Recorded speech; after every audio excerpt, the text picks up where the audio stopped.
আপনারা তাহলে প্রত্যেকে দেখলেন প্রফিট শেয়ারিংয়ের অ্যামাউন্টটা অ্যাকচুয়ালি কেউই পেল না, কিন্তু এখানে মেন বিষয়টা কি জানেন? এই যে এমডিকে সবাই বিশ্বাস করেছিল, সেখানে এমডি মিটিংয়ে কি বলেছিল, আপনাদেরকে পেমেন্ট করে দেবে যারা জানুয়ারি ফেব্রুয়ারিতে ডিপোজিটটা করেছিল। অ্যাকচুয়ালি পেমেন্টটা কারো করেনি, দু একজনকার বাকি করেছে, করার পর তারপরে আর পেমেন্টের কোনো গল্প নেই। কিন্তু তাহলে আপনারা এই প্রফিট শেয়ারিংয়ের অ্যামাউন্টটা নিয়ে কী করবেন, সেটা প্রত্যেকের কাছে প্রশ্ন। তাই এই মুহূর্তে আপনাদেরকে একটি অপশান দেখিয়ে দিচ্ছি, সেটা কিন্তু প্রত্যেককেই করতে হবে। কারণ আপনাদের যে প্রফিট শেয়ারিংয়ের অ্যামাউন্টটা রয়েছে সেটাকে ক্যান্সেল করে আপনাদেরকে লাইভ অ্যাকাউন্টে আসতে হবে 30 তারিখের পর থেকে, যেটা আপনারা প্রত্যেকে দেখছেন। প্লাস এখানে অনেক কিছু আপডেটও দেখছেন, যেটা অনেকে বলছে যে আপনাদেরকে 30 তারিখের মধ্যে লাইভ অ্যাকাউন্টে চলে আসতে হবে। কিন্তু যারা প্রফিট শেয়ারিংয়ের অ্যামাউন্টটা পেলো না তাদের কি হবে? মেন বিষয়টি বুঝতে পারলেন? তাই আপনাদেরকে দেখিয়ে দিচ্ছি এই ভিডিওতে প্রফিট শেয়ারিং অ্যামাউন্টটা কীভাবে আপনারা লাইভ অ্যাকাউন্টে সেটেলমেন্ট করবেন, প্লাস আপনারা কিভাবে আপনাদের পুরো অ্যামাউন্টটাকে সেটেলমেন্ট করবেন। আশা করি পুরো অ্যামাউন্টটাকে সেটেলমেন্টটা অনেকে দেখে নিয়েছে, কিন্তু অনেকের মিস্টেকের কারণে ক্যান্সেল হচ্ছে। চলুন তাহলে আজকে সেই বিষয়টি মন দিয়ে দেখিয়ে দিই। প্রথমে দেখাবো প্রফিট শেয়ারিংয়ের অ্যামাউন্টটা অ্যাকচুয়ালি কীভাবে আপনারা লাইভ অ্যাকাউন্টের মধ্যে ট্রান্সফারটা করবেন। এখানে প্রথমে আপনারা একটি বিষয় মন দিয়ে শুনুন।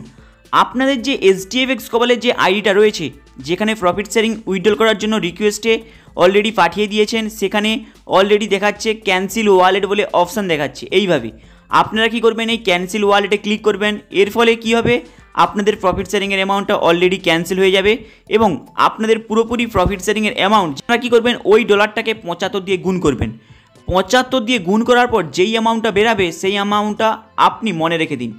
আপনাদের যে HDFX-এর যে আইডি নাম্বারটা রয়েছে, যেটা আপনাদের উপরের ডান সাইডে এবং বাঁ সাইডে পেয়ে যাবেন, সেই আইডি নাম্বারটাকে আপনারা কপি করে নিন। কপি করে নেওয়ার পরে আপনারা কি করবেন, HDStarFX-এর যে আপনাদের আইডিটা ওপেন করেছেন, সেই HDStarFX-এর আইডিটাকে ওপেন করবেন। ওপেন করার পরে আপনারা 3 ডটে চলে যাবেন। 3 ডটে যাওয়ার পরে ওখানে আপনারা দেখতে পাবেন মাই ফান্ড বলে একটি অপশান দেখতে পাবেন। মাই ফান্ডের অপশানে চলে যাবেন। চলে যাওয়ার পরে আপনারা ক্যাশ ডিপোজিট বলে অপশান দেখতে পাবেন, ক্যাশ ডিপোজিটের অপশানে চলে যাবেন। চলে যাওয়ার পরে আপনারা দেখতে পারবেন ক্যাশ ডিপোজিট অপশান বলে একটি অপশান দেখাবে আপনাদের ফার্স্টে, যেটা এখানে 3টি অপশান রয়েছে। আপনারা প্রথম অপশানটাতে যেই অ্যামাউন্টটা আপনারা 75 দিয়ে গুণ করার পরে বেরিয়েছিল আইনার মানি, সেই আইনার অ্যামাউন্টটাকে এখানে লিখে দেবেন। মাথায় রাখবেন HDFX গ্লোবালের যে প্রফিট শেয়ারিংয়ের অ্যামাউন্টটা রয়েছে, সেই প্রফিট শেয়ারিংয়ের অ্যামাউন্টটাকে 75 দিয়ে গুণ করার পরে যেই অ্যামাউন্টটা বেরাবে সেই অ্যামাউন্টটা আপনারা নিয়ে এখানে আইনার মানির কাছে লিখে দেবেন। এরপরে দেখতে পাচ্ছেন অপশান, এখানে অপশান বলতে আপনি এই অ্যামাউন্টটাকে কোথা থেকে নিয়ে এসেছেন, সেটা আপনাদের HDFX-এর গ্লোবালের অ্যাকাউন্ট থেকে নিয়ে এসেছেন, যেটা প্রফিট শেয়ারিংয়ের ব্যালেন্স। আপনারা কী করবেন, এখানে প্রফিট শেয়ারিংয়ের অপশানটা চুজ করবেন। এরপরে নিচে দেখতে পাচ্ছেন HDFX আইডি নাম্বার, মানে আপনার যে HDFX-এর যে আইডি নাম্বারটা রয়েছে, মানে যেই আইডির মধ্যে যেই ব্যালেন্সটাকে আপনি নিয়ে এসে HDStarFX-এর মধ্যে আপনি ট্রান্সফার করছেন, মানে প্রফিট শেয়ারিংয়ের অ্যামাউন্টটাকে ট্রান্সফার করছেন, সেই আইডি নাম্বারটা এখানে মেনশন করতে হবে। তাহলে আপনি কী করলেন, HDFX থেকে কপি করে নিয়ে সেখানে পেস্ট করে দেবেন। পেস্ট করার পর সাবমিটে ক্লিক করবেন। আপনাদের এটা রিকোয়েস্টে অলরেডি চলে যাবে এবং আপনারা প্রায় 15 থেকে 20 মিনিট পরে আপনাদের এই HDStarFX-এর আইডিটাকে ওপেন করবেন। সামনের একটু নিচে আসবেন, নিচে আসার পরে ওয়ালেটে চেক করবেন, আপনাদের ব্যালেন্সটা শো করিয়ে দেবে। এটা হলো যাদের HDFX গ্লোবালের প্রফিট শেয়ারিংয়ের অ্যামাউন্টটা রয়েছে। আপনারা প্রত্যেকে জানেন এটা কিন্তু দেবে না, এটাকে আপনাদেরকে লাইভ অ্যাকাউন্টে ট্রান্সফার করতে হবে। তাই আপনাদের হাতে রয়েছে 3 দিন। আপনাদেরকে দেখিয়ে দিলাম প্রফিট শেয়ারিংয়ের অ্যামাউন্টটা কীভাবে ট্রান্সফার করতে হয়। আপনারা ওইভাবে ট্রান্সফার করে ছেড়ে দেবেন, অটোমেটিক ওটা স্প্যাম ট্রেডিংয়ে চলে যাবে, যেটা আপনাদের HDFX গ্লোবালের যে ট্রেডিং করছে এই অ্যামাউন্টটা অটোমেটিক তারা নিয়ে নেবে, নিয়ে ট্রেডিং করতে লাগিয়ে দেবে। এরপরে বলবো আপনাদের অ্যাকচুয়ালি HDFX গ্লোবালের মধ্যে যে আপনাদের অ্যামাউন্টটা পুরোটা রয়েছে, সেটা অনেকে রিকোয়েস্টে পাঠিয়েছে সেটেলমেন্ট করার জন্য, অনেকে ক্যান্সেল হয়েছে। আপনারা কি করবেন, যাদের ক্যান্সেল হয়েছে আপনারা পুনরায় একবার আপনাদের HDStarFX-এ যে ওখানে KYC ভেরিফিকেশান রয়েছে, ব্যাঙ্ক ডিটেলসে রয়েছে, অল KYC ডকুমেন্টস যেটা রয়েছে প্রত্যেকে একবার চেক করে নেবেন সাকসেসফুলি পুরোপুরি আপডেট এবং ফিল আপ হয়ে গিয়েছে নাকি চেক করে নেবেন। যদি হয়ে থাকে তাহলে আপনি কি করবেন, আরেকবার আপনি সেটেলমেন্টটা করে দেবেন। কারণ এদের আগে সফটওয়্যারের প্রবলেম ছিল, তাই হয়তো প্রবলেমে হয়েছিল এবং অনেকের ক্যান্সেল হয়েছে।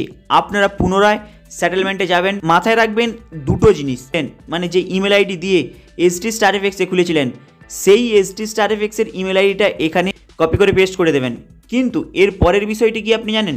এর পরে হলো অনেকে এখানে সেলফ ট্রেড চুজ করছে, আপনারা এখানে কপি ট্রেড চুজ করবেন। এখানে মাথায় রাখবেন সেলফ ট্রেড চুজ করবেন না, যারা নিজেরা ট্রেডিং করবে, গ্রুপের ট্রেডিং করবে, তারা সেলফ ট্রেডিং চুজ করবে। আপনি সেলফ ট্রেড চুজ করবেন না, আপনি এখানে কপি ট্রেড চুজ করবেন। তারপরে এখানে ওটিপিতে সেন্ড করবেন। আপনাদের এই ওটিপি আসতে হয়তো একটুক্ষণ টাইম লাগবে। ওটিপিটা দিয়ে আপনারা এখানে এর নিচের অপশানে ক্লিক করবেন। ক্লিক করলে আপনাদের এটা অটোমেটিক রিকোয়েস্টে চলে যাবে। কিন্তু মাথায় রাখবেন আপনাদেরকে এরপরে কিছু করার দরকার নেই। এসডি স্টার এফএক্সের মধ্যে যতই অ্যামাউন্ট থাকুক না কেন, তারা কিন্তু টোটালটাই কপি ট্রেডিংয়ে আপনাদের নিয়ে নেবে। যাদের সেটেলমেন্টের অ্যামাউন্ট তাদের অলরেডি স্প্যাম অ্যাকাউন্টে নিয়ে নেবে। যাদের গ্রুপ ট্রেডিং করছে তাদের বিষয়টি আলাদা, সেখানে আপনাদের জেনে কোনো লাভ নেই। তাই আপনাদের এসডিএফএক্সের যে অ্যামাউন্টটা রয়েছে, যখনই আপনারা এটা সাবমিট করলেন, সেটেলমেন্টটা আপনারা পুরোপুরি কমপ্লিট করে দিলেন, দেখবেন যখনই সাকসেসফুলি এটা পেড দেখাচ্ছে, আপনারা দেখে নেবেন আপনাদের পুরো অ্যামাউন্টটা অলরেডি কপি ট্রেডিংয়েই চলে যাবে। এরপরে আপনারা ওয়েট করবেন আপনাদের নেক্সট পেমেন্ট আসার জন্য। সেই বিষয়ে আপনারা প্রত্যেকে দেখছেন যে এদের এবং এসটি স্টার এফএক্সের পেমেন্টের প্রচুর পরিমাণে সমস্যাটা চলছে। আপনারা যখন পেমেন্টটা নেবেন, চেষ্টা করবেন ইউএসডিটির ফর্মে পেমেন্টটা নেওয়ার জন্য। আপনাদের এই আপডেটটা কেমন লাগলো লাইক অ্যান্ড সাবস্ক্রাইব করে দেবেন। চলুন দেখা হবে আবার নেক্সট ভিডিওতে।